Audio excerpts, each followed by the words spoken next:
Welcome to another episode of Anygames Talent Talk, a show where I sit down and talk to various people from the anime and video games industry to learn a bit more about them, the projects they've been involved in, and the characters they've brought to life.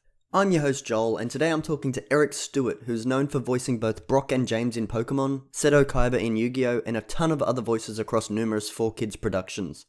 We discuss how he finds the voices and attitudes for his characters, why anime is localized, what it was like working on phenomenon anime series like Pokemon and Yu-Gi-Oh!, how having a music career has helped his voice acting, and we discuss his new project, Crossing the G.O.D.S, a series he's working on with Dan Green and has many voice actors from Pokemon, Yu-Gi-Oh!, Sonic, and Ninja Turtles involved. This episode was filmed live on location at Supanova Sydney 2019, so I do apologise for the background noise. But this was a really fun interview and I hope you guys really enjoy it. So let's get into it. So you mentioned yesterday that in the panel that for Kaiba, it kind of took you a little bit to get that the voice right, so that he didn't come off too villainish and didn't come off too of a friendly character. So how long did it actually take, the process to nail that down, especially being the director of the series as well? Right. Did you kind of just say it's going to be this, or did you have someone to kind of bounce ideas off as well? So it wasn't finding the voice, it was finding the attitude. Right. So the voice wasn't a hard thing to come by because it's not that far away from my regular voice, but it's the attitude that I needed to balance. So I did have a producer that produced the entire show, Lloyd Goldfine, who's a brilliant guy. But it was more of, as an actor myself, to make sure that I didn't cross that line, because the script was written a certain way, and you could easily fall into just being a villain.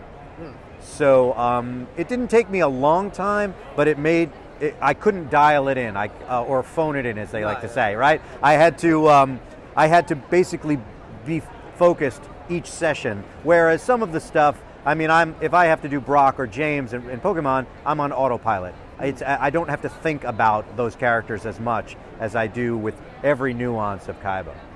So speaking of Brock and James, Brock is also kind of almost in your natural register as well, but James is way out. Right. Like, how did you come up with the concept of James? So James to me is like he's related to Frasier, right? Right, Kelsey Grammer. Yeah. So the brothers would be Frasier, Niles, and James. Yeah. So I went to a very sort of hippy-dippy private school where we all dressed like we looked like vagabonds, right? But we played sports against a lot of very uptight, snooty blazers and khaki pants schools. So I just channeled those guys for James. Yep.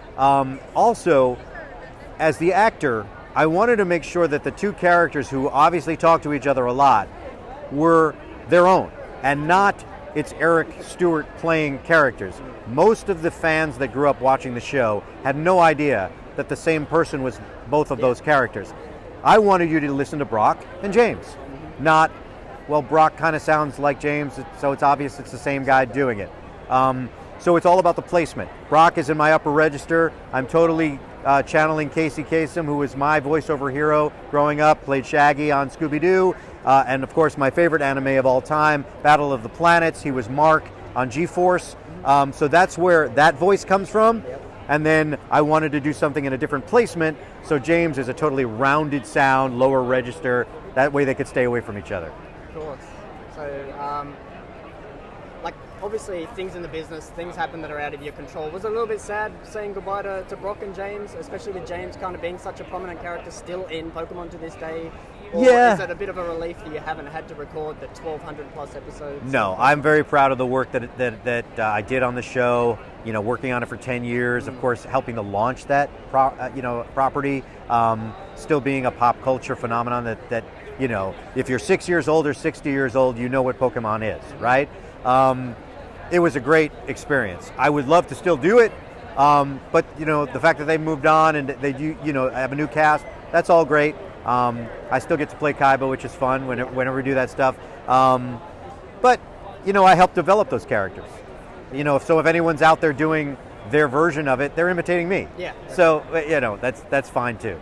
Well, there's still a lot of fans out there that only consider the Brock, Misty, Ash era of Pokemon the OG. Well, I can't argue with that. No. But like you said, they are a phenomenon, and like you can't argue that anime is bigger now than it ever has been. But there was in the early 2000s, there was a lot of people that were watching it didn't realize that it was anime.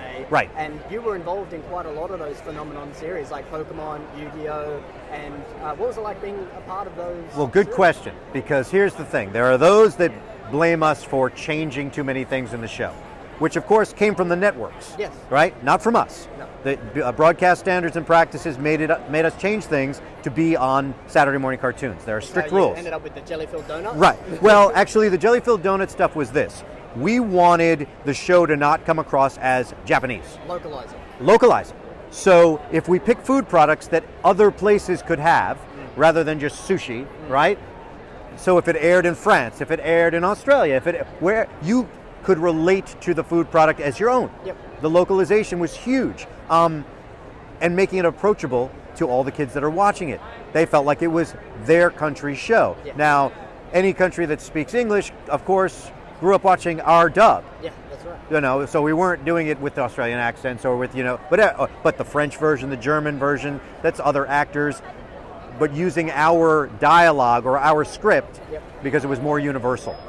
But we also help. Pivot script or is it often retort? Well, I mean, we adapt that script and we change things that don't make sense globally, right? Yeah. But the other thing is, a show like Pokemon took anime from the back area of a video store. It really did, yeah. And now that's why there are conventions like this. Yeah. That's why there are fans that love all of this stuff, because it has become, thanks to shows like Pokemon, universal. So you might blame us for watering down the original, but then we also helped create this fandom. It's kind of the gateway to opening up. Yeah, everyone's and you can experience. go back and watch original things. I mean, the Dark Side of Dimensions, the Yu-Gi-Oh movie, Fantastic. we stuck to the original storyline very closely. Yeah. Which worked. And I appreciate that, because a lot of the fans that would have been fans of the original series are 15 years older as well. So that darker storyline and stuff really... And it worked. Yeah. You know, a lot of times production companies don't trust the fans will understand, right? With that movie, we made sure that we said, you're older now, we can tell the story the way it's supposed to be told, or more closer to the original, with a couple of little jokes in there and things that would make it, relatable. But yeah. So and fans like me, I appreciate that. Yeah. But getting on to something else, you're also well into your music. Yeah. And so you're well into your music, and you're actually a performer before a voice actor. Yeah. A lot of the arts go hand in hand. Is there anything from the music side of things that has helped you as a voice actor, whether it be like breathing? Right. Good question. So, inflection is pitch. Yep.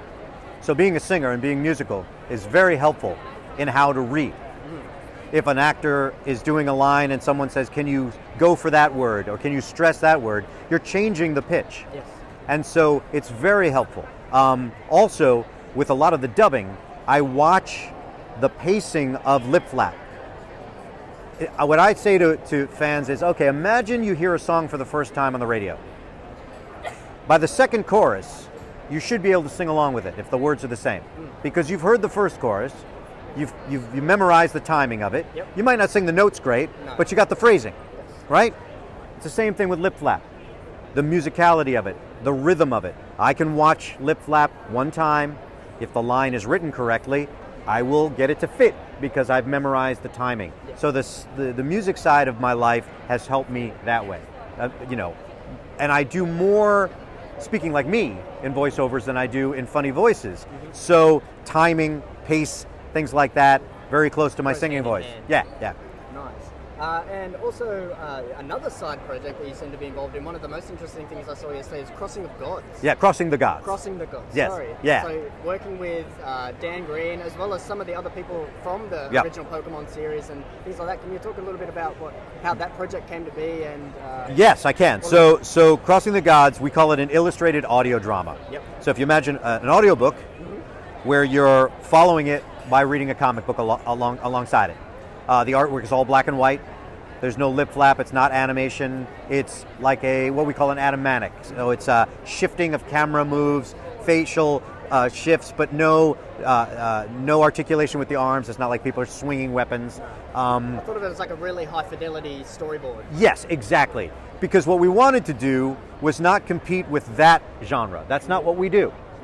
But we're all comic book nerds, and we're voice actors. So it stars a lot of the people from Pokemon and Yu-Gi-Oh! And Turtles and all of that. But in the 30 years of being in this business, we have learned a lot about storytelling, what not to do and what to do. And we thought we should do something on our own. It would be neat to create. Dan and I were sitting together at a convention, and I finally said, hey, I'm sure you've got an idea. We should just do it. And he had some ideas he'd be kicking around. I said, let's do something. Let's set up a weekly conference call, and let's just do it. So every Tuesday morning we get online together and we talk about the project. He wrote the script. We did 26 episodes of recording already, and he's hand drawing it. And it's really cool. I mean, to me, it's like the format of the old serial shows. So it's 5 to 7 minute episodes, just enough to make you want to watch the next one. And hopefully the fans enjoy the fact that we're not holding their hands through it. I liked that. And what we don't really go into, we didn't talk about it as much in our presentation, but the characters themselves are presented with, we can call them tortures. The villain stirs up their baggage, their issues. And throughout the show, it doesn't define them, but they have to deal with their own issues before they can help others. And so there's a human side of this, because the things that they're going through, we think people will be able to relate to. There's something for everyone that way, and it also shows people that if you are going through something that's tough, you're not the only one.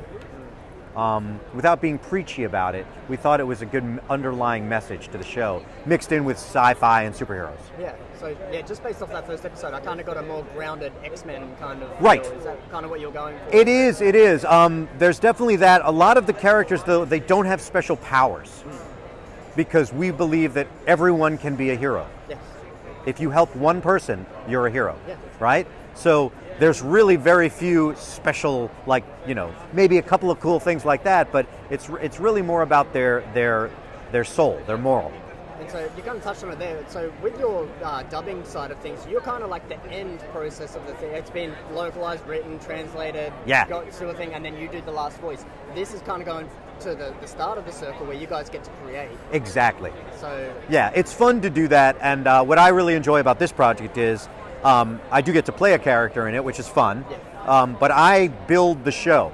All the voices are recorded individually. I assemble the dialogue. I mix the music and the sound effects in there. So while Dan is drawing, I'm doing all the audio production, and that's fun to do.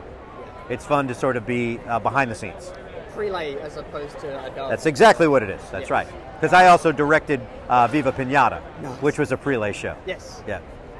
So it won't take up too much more of your time. Yeah. But how many God cards can we expect to see in Crossing the G.O.D.S?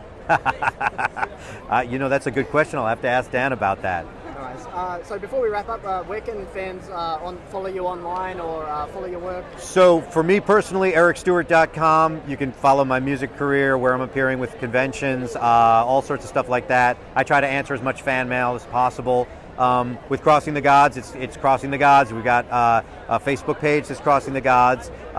Like our page, and you can follow what we're doing with the show. We like fan feedback as well, we'd love to be able to tell people when the show is finally out there, and the only way they can keep up with us is to like the page. That's right. So we saw the first episode yesterday. Is there any time that's going to become public, or? Yeah, we want to finish 3 episodes, which we've already recorded, but Dan is drawing them. And then we're going to do some presentations to some of the industry folks that we know to get some feedback from them. Well, no, we want to get some feedback before we continue. Because there are some people that we really respect their opinions, and we want to get that before we dive into much further. Yeah. Makes sense. Yeah. All right. Good questions. Thanks, Eric. Yeah, appreciate it. Thanks for tuning in to this episode of Talent Talk. Look forward to next week's episode, where I'll be sitting down and talking to another voice actor from the anime industry and picking their brain. If you liked this episode, please consider subscribing on YouTube or on your podcasting platform of choice so you never miss an episode. And feel free to communicate with me on Twitter at anigame_au. That's ANIGAME_AU. And let me know who you'd love to see on the show. This has been Joel from Anigame, and I'll catch you in the next episode.